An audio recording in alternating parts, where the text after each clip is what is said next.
Tiara Andini menangis saat manggung, Alsat Ahmad terseret. Video Tiara menangis muncul di tengah kehebohan skandal kekasihnya, Alsat Ahmad.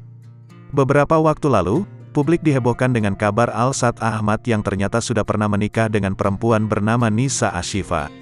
Mereka menikah ketika Nisa Ashifa hamil 8 bulan. Namun setelah melahirkan, Nisa Ashifa justru diceraikan oleh Alsat Ahmad.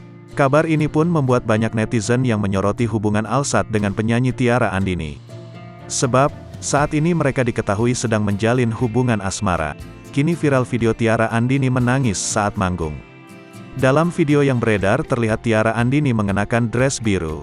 Penyanyi jebolan Indonesian Idol itu sedang membawakan lagunya yang berjudul Maafkan Aku Terlanjur Mencinta. Namun di sela-sela penampilannya, Tiara tampak menangis dan beberapa kali mengusap air matanya. Momen Tiara Andini menangis itu diungkap akun gosip Lambe Turah di Instagram. Senin, tanggal 27 Maret tahun 2023.